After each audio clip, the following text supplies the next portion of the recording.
Hey there, I'm Kim Anderson from KimAndersonConsulting.com, and this is the video version of my podcast, Just Keep Blogging. I am a full-time blogger and blog coach, and I'm here just to help encourage people to pursue their own success stories. You guys, I am so excited today to have Emma Bates on the Just Keep Blogging podcast. Emma, I have known her for several years now, actually, and I feel like she's just a sunshine in the world, to be honest with you. Like, she is one of the sweetest, kindest, most helpful people that you will ever meet in real life. And I just appreciate her so much. And recently we've been getting into some discussions about copywriting and things like that. And I found out some really cool information about Emma and kind of her copywriting knowledge base. And so I asked her to come on the show to just kind of help you guys and like give us some inspiration, give us some tips, give us some kind of help, because I think copywriting is often one of those things that we're really scared of. So Emma Bates, can you tell us a little bit about kind of what you're doing now and kind of your background? Sure. That was a really nice introduction, Kim. Thanks. That's what I'm going for. Yeah. So I have a blog. It's emmaleebates.com. And I mostly write about like starting a small business for moms, and running a business. And I've done a lot of different things in the past. I've owned a few different businesses. I actually started with creating a granola business, and I sold gluten-free and vegan granola for a few years. And so now I do work as a virtual assistant in addition to my blog. And I really got into learning more about copywriting last year. And I actually hired a copywriting coach to get better, because I felt like it was one of the things I was pretty weak at. And so for the last few months, I've really been working on it. And I think I've gotten a lot better, definitely. And I've actually, people who don't know me have started emailing me and been like, gosh, your copy has gotten so good. And one woman was like, where did this come from? How did you learn all this stuff? So it's been really interesting to see that other people have noticed the difference too. Yeah. Yeah. And I think that copywriting in general is one of the most intimidating parts of Absolutely being a business owner in general, like kind of no matter whether you're doing brick and mortar or you're doing an online business. And so what would you say is the most intimidating part of writing copy for you, like when you first got started? I mean, just the mindset shift that you had to kind of go through to get from writing to writing copy. I think there's a lot of fear in a lot of people about being too salesy and driving people away because you're trying to sell them something, and trying to kind of shift that into, you really are trying to help people. And some of the stuff happens to be paid products. But like, I would be really sad if, I hadn't listened to the bloggers that I was following and, hadn't joined EBA or bought some of the courses that have really helped me with my blog. So I just try to really, I really focused on changing my mindset and looking at it as how can I provide people with information that will help them make a decision about buying something. Yeah. And I think it's really interesting because I can remember back before I started blogging, I would go on like play dates with my friends. And if I had a new bag or I had some kind of new makeup or some sort of piece of jewelry and somebody said, oh my God, I love that. And I'd say, oh, I got this from Target, or I got this from Macy's, or I got this from the outlets, or I got this from whatever. Within a few days, they would have gone down and bought it too because they really liked it. And I think that that's the piece that I think we often miss is I think that oftentimes influencers, bloggers, whatever, whether you're an email or even writing an article, I think that we've gotten so many used car salesman kind of feels about selling that we don't realize really it's about recommending stuff you really do like. Right, exactly. It's not like any of us are going out and trying to convince people to buy stuff we think is useless. Right. It's stuff we actually believe in and use ourselves and think other people can benefit from. Right. And I think that's kind of one of the areas where people, like, I'm hoping that within this episode, people can kind of make that connection and have that light bulb moment of, hey, copy number one, and we'll talk about this in a little bit, is fairly formulaic. Yeah. And two, if you can be genuinely excited about that and be able to kind of convey that in an email to people or in copy to people, like that's really what sales is all about, is just the way that you communicate information in a way that through word or speech, compels someone to take action. Yep. Okay. Yep. So now that you have been through training and had this copywriting coach, all these kinds of things, if you could turn back time, what do you wish you knew in the beginning? Like, is there anything in particular, like you're like, man, I just wish I had known that? I mean, definitely what you're talking about with it being a formulaic. I think in the past I downloaded like freebies and stuff from copywriters, and they give you this formula, but I don't think I understood how helpful that actually was. I think I looked at it and was like, well, yeah, but I don't know what to do with this. And I think if you actually sit down and just try to use the formula and practice, you'll be amazed at how much better you can get in just a short period of time. Yeah. Because everything is templates and formulas, and it's not like you're trying to create something from scratch. You really do have a lot of kind of base that you can work off of without having to reinvent the wheel. Yeah. And two, I think something that I feel like I learned that was really pivotal in my own journey is the whole idea of the pain points, like putting the knife in the pain point, which sounds awful when you say that out loud, but like but I think it's a good visual for the kind of directness that you need to have, and not being afraid to do that. Because I think what most people end up doing when they're writing emails or whatever is they're like, okay, I don't want to be too salesy. So in writing, they'll often sort of, it's almost like they're fluffy about it. It's like, mm-hmm. I really liked this thing, link. This week's been great. Like they don't want to it's like they just want to do these light, like it's almost like a little light toss, like you toss to a toddler, right? Instead of a hard pass, like they're like soft toss. And so I think I wish that back in the day, like I was better at recognizing like, why do these people need this? It's not just because I mentioned it and therefore they're going to buy it. When I sit down now, like when I look at something, my immediate thought, even when I'm evaluating, like, when I have clients who are like, hey, look at this page or whatever, when I'm evaluating stuff, I'll say, when I look at this, does it immediately punch that like self-identification button, if that makes sense? That's kind of what I'm always looking for now. And so now I'm like, when I sit down to do something, I say, okay, what is the real reason they're struggling with this? Like not just a superficial, not the like earlier I was reading copy for this event that came up in like Facebook advertising, and I was really curious about it, And one thing they mentioned was that they had outdoor showers, and I was like, I don't know if I want to do outdoor showers. Like, so I'm not their target audience, clearly. Number two, but when I was reading through it, they would say things like, the copy would say things like, take your business to the next level. And I'm like, I don't know what that means. Like, you know what I mean? Like as a person, like I want to take my business to the next level, but I don't know that that is enough. It doesn't hit that pain point hard enough. Does that make sense? Yeah, absolutely. I totally agree with you. And I think a lot of people sort of forget that you need to make people curious, like taking the time to sort of create some curiosity, whether you sort of hint at some things or you use where you tell them some stuff and they're like, but there's so much more. I don't know, but I think curiosity is such a big part of writing copy.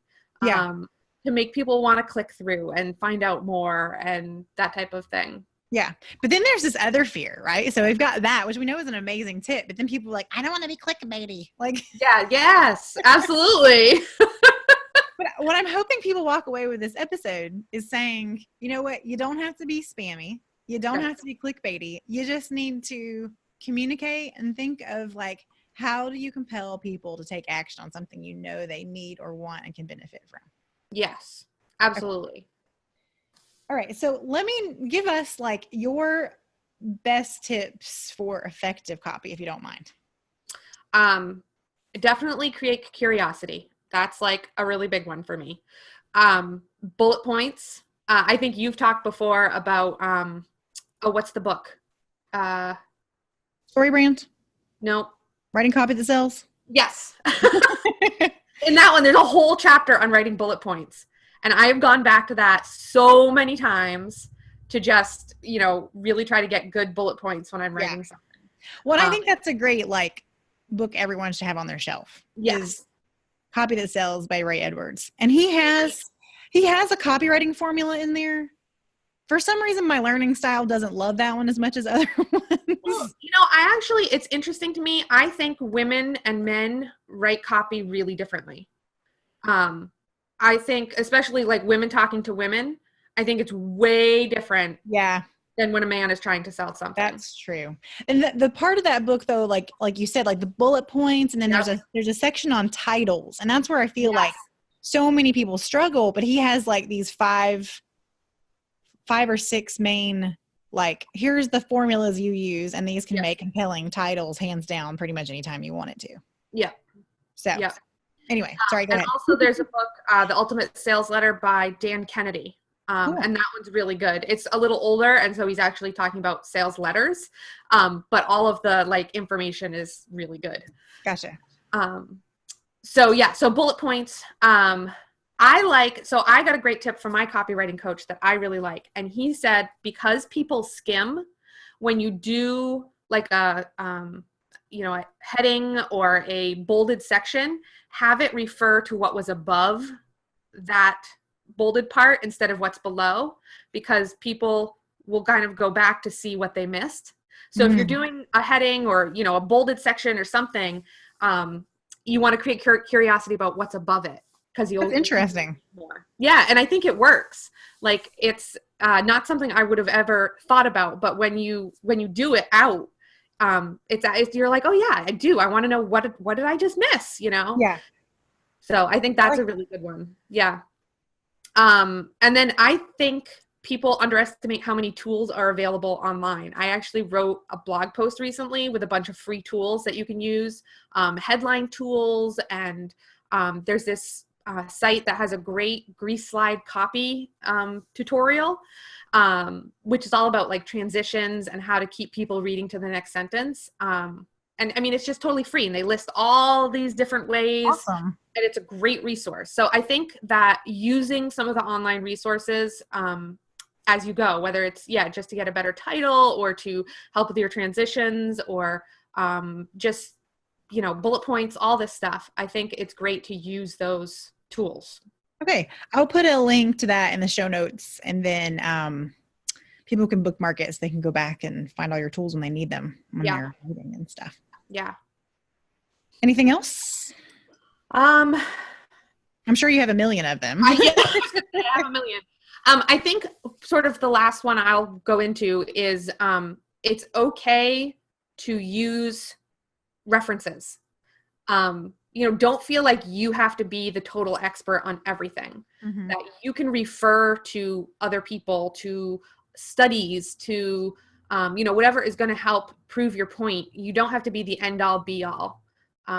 You can use what's out there. I like that.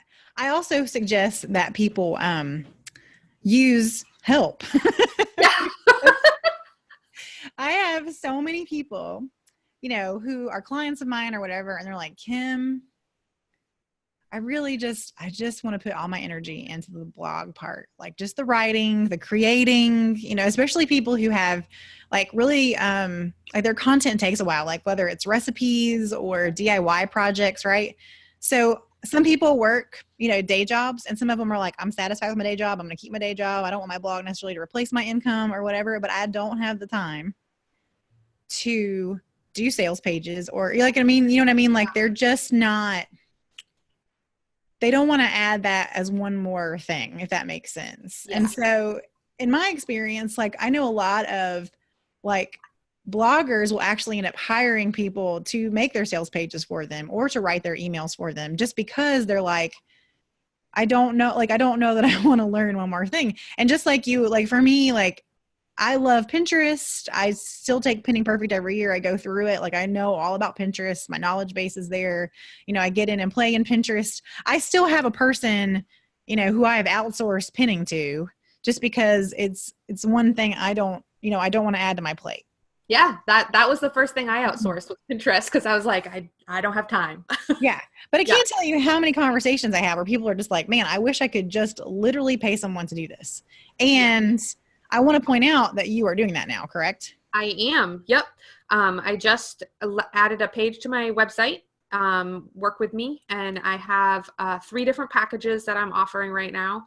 It might change in the future, but as of right now, I'm offering 3 different packages where I can either write copy, I can write the copy and build the page, or I can write the copy, build the page, and do the graphics. So I just want to point out that sometimes you guys, if you are like, I just don't really have the capacity for that right now, but I would much rather outsource it, because this kind of goes back to like return on investment and things like that. I had a conversation a few years ago where I was like trying to figure out how I was going to handle doing my funnels and things like that, and had a conversation with a really good friend, and she said, well, why don't you, if you don't have the time right now to do this, you can always outsource it. And I was really excited about the opportunity to like find somebody that would help me or whatever, but the cost in that particular area was so like, I just couldn't see, like, it was shockingly large. Yeah. Like to have somebody do that, like the person that I had wanted to hire. And I was just like, oh my God, you know what I mean? So, I think that everybody kind of has to weigh out like what's the ROI as far as like your time not your time, Emma, but like the listener's time, and like what you're doing. And oftentimes, depending on the product, and how many sales you can get, oftentimes those services at the right price, which I feel like Emma really offers good pricing, is paid for rather quickly, right? And because you didn't have to set it up. And so much of these sales pages and the copy and stuff really can generate a lot of like passive income over the next years for you. So that's why I think you kind of have to put that in perspective, is to say like, this is an investment and a money-making opportunity. And not everything that we invest in is always moving the ball forward with money. Right. I just want to point that out. Right. Sometimes we buy courses and make investments in things that do not move the money ball forward. Yes. So, I know that oftentimes with particular sales things that we're doing, it's important to create a sense of urgency and create a sense of scarcity. And so what do you think are really effective ways of doing that? A lot of times talking about things like how quickly things change. And so learning the basics of whatever you're teaching now means that you're ready to pivot when things change in the future. That applies to things like Pinterest and Facebook groups, courses on that, but it also can apply to, so many different things. Think about the diet world. I feel like there's a new diet that comes out every month, Right. Change a lot. And so talking about how, your course or ebook or whatever covers things that they need to know no matter what, that'll give them the education that they need to then pivot when things do change. I think that's a great way to, convey some urgency. Yeah, I like that. Letting people, yeah. So and then there's like the normal ones, but I don't think everybody always knows about them. Like I think people don't understand like why people use countdown timers sometimes and things. Yeah. And the countdown timers are to create that sense of urgency. Like it's a visual sense of urgency. And then like scarcity is like open and close cart. I think you mentioned that earlier. Or a limited number of spots, seats. Yeah, it was really funny. There's this, my husband has this friend who has a YouTube channel, and he was physically moving his house. Like he was moving into a new shop. And so he had this whole announcement, like I'm moving to a new shop. And it was a whole thing. And it was so funny. And it was so clever, I thought, because he said, I'm having a moving sale on my PDF plans. These things have got to go. Like as if they were like piles of, books in his garage and he needed to get rid of them. And I thought that was really clever. That is clever. That was funny. What do you feel like is kind of your favorite formula? Do you have a favorite formula? Oh my gosh, so many. Right, because we talked about formulas, but we didn't really give any formulas. So yeah, that's true. That we dropped some like real hard, like here's how this works kind of stuff. I think, a classic one that, I think it's weird that I say this, but how women and men write copy differently. But I think one that really works for women, because I think we're more story-based, is my copywriting coach called it the Affinity Power Post. Mm-hmm.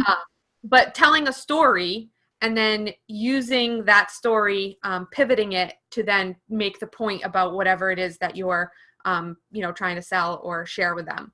Right.